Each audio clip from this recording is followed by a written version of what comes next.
Welcome to the Near Memo, a weekly conversation about search, social, and commerce. What happened, why it matters, and the implications for local. But let's move on because time is fleeting. And David, speaking of small businesses, there was a Visita or Visita, depending on how you want to pronounce it, survey that came out. I think it was last week it originally came out, but I didn't get to it until this week. That was kind of the state of the union for, like a lot of these things. What are small businesses doing? What have they adopted? What have they not adopted? The survey showed that COVID was a driver of technology adoption, SaaS tools adoption. So what did you find interesting about it? Yeah, well, there were a few things that were interesting. The first was just the audience that they reached with this survey, and I gather it must be a relatively solid reflection of Visita's own customer base. But they had, something like 20,000 respondents, of whom 17,000 were businesses that had been around between 1 and 5 years. So a lot of businesses, presumably in that 1 to 5 year category, who began during the pandemic or at the very sort of the early part of 2020, which I mean, kudos to them for reaching a fairly difficult segment to hit. So I thought that was the first thing that really sort of jumped out at me. I think that the overall takeaway was that, SaaS adoption is increasing dramatically, which I think has been echoed in pretty much every survey that's come out since COVID. Visita's big headline stat was 96% of these respondents had implemented new tools in the past year. Interestingly, the number of tools that businesses were using, I thought, was fairly small. 60% said they were only using 1 to 3 different tools to run their business, which I find a little bit hard to believe. But that should provide some.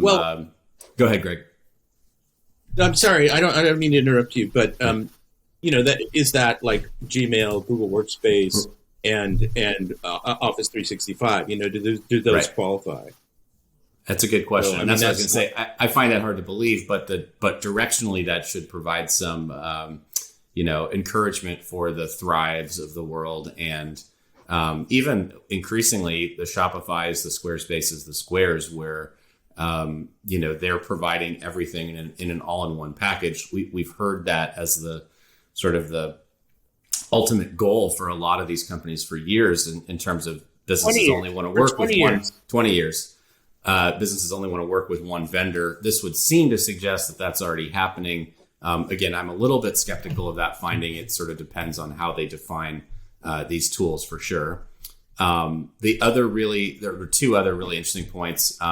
Again, keep in mind, this is businesses that have been around 1 to 5 years overwhelmingly in terms of who's answering this. But TikTok was almost as used as Twitter, just a couple percentage points behind, and was catching up to Facebook and Instagram in terms of usage. And Greg, you highlighted a story, I think it was 2 or 3 newsletters ago, kind of illustrating the same thing, that a lot of businesses during the pandemic have been really innovative on TikTok, and that TikTok sees small businesses as a really viable segment for them in terms of building advertising and promotional awareness products. So I think that's it, as you said, sort of in the green room before the show.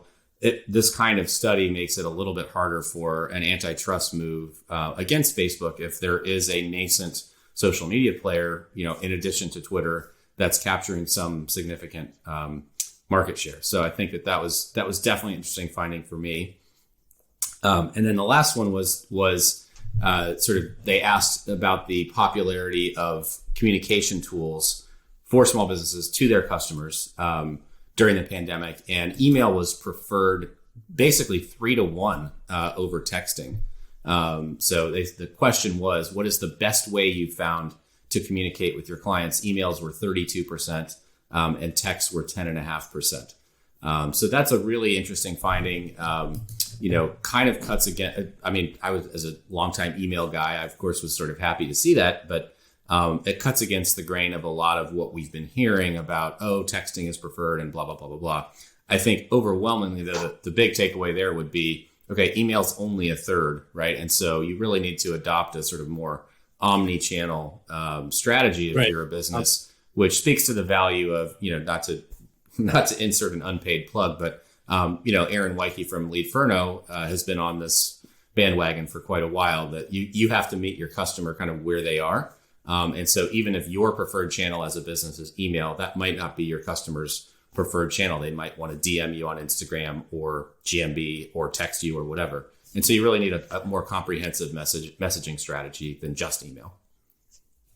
But the tools are just now coming up that integrate Messenger and SMS and Google My Business, like Leadferno is trying to do, so that a small business can actually handle that as an input, right? You can't really handle 5 different messaging platforms. That would be more than the 1 to 3 tools that most businesses are using. So exactly. And the other side of it too is I think it depends on where the client is in the funnel, right? In terms of new incomings, I just did an experiment. Somebody was getting too many bad phone calls. So they were getting a lot of phone calls, but too many of them were unqualified and not good candidates. And so we went to texting and form fill as the 2 things. We de-escalated the big phone number in the upper right to a little phone number in the bottom left, and switched to texting, Leadferno actually, and form fill.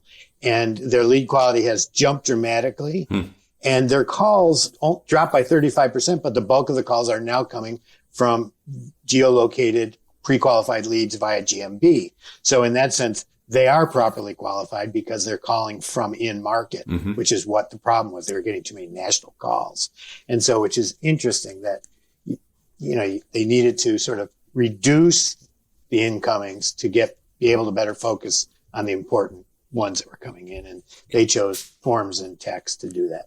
And, I would say, who knows if this is the verbatim question that the survey included, but the question that you mentioned, David, was, since the pandemic, what's the best BEST way you found to communicate with your clients? Now, I think best is I spell it out just to emphasize the word best, not because people didn't understand the word, but that may be more a reflection of what you suggested, that this is the business's comfort zone, and not necessarily what the customer wants. And or best could be most, highest efficacy from a lead standpoint, but we don't know. That's or it might be best from a follow-up standpoint, as once they're already a customer, right? We don't know where it is in the funnel. Right, and I think that also if they were to have done this in a focus group context where you could follow up, I think what we would see is if you introduce the idea of Google My Business and Office 365 and, other things that people use every day and perhaps don't think of as SaaS tools, we'd probably see we'd see a bigger number than the 1 to 3. And then sort of finally to the elusive all-in-one platform. I mean, there's some folks that are out there that have been pitching. Zoho has been pitching that for a long, long time, a decade or maybe even more than that. But I think that there's resistance to an all-in-one platform, even though people say they want it. I'd rather deal with a single integrated tool set than lots of different pieces. Nobody has really done it. Nobody's done one where the tools are all sort of equally refined and effective. But I also think people resist because there are these sort of point solutions that are beloved and adopted and best of breed. And so there's a kind of a weird tension in that. People like the idea, but they're not doing it, even though these things, Vendasta, that's part of Vendasta's pitch. All these sort of directory publishers and quasi agencies that have been reselling Google AdWords have had, multiple solutions that they've sort of rolled up under some interface, and they've been pitching that for years, and it's been problematic. Thanks for joining David, Mike, and Greg. To stay on top of the latest developments in local, subscribe to our newsletter at nearmedia.co. We'll see you next week.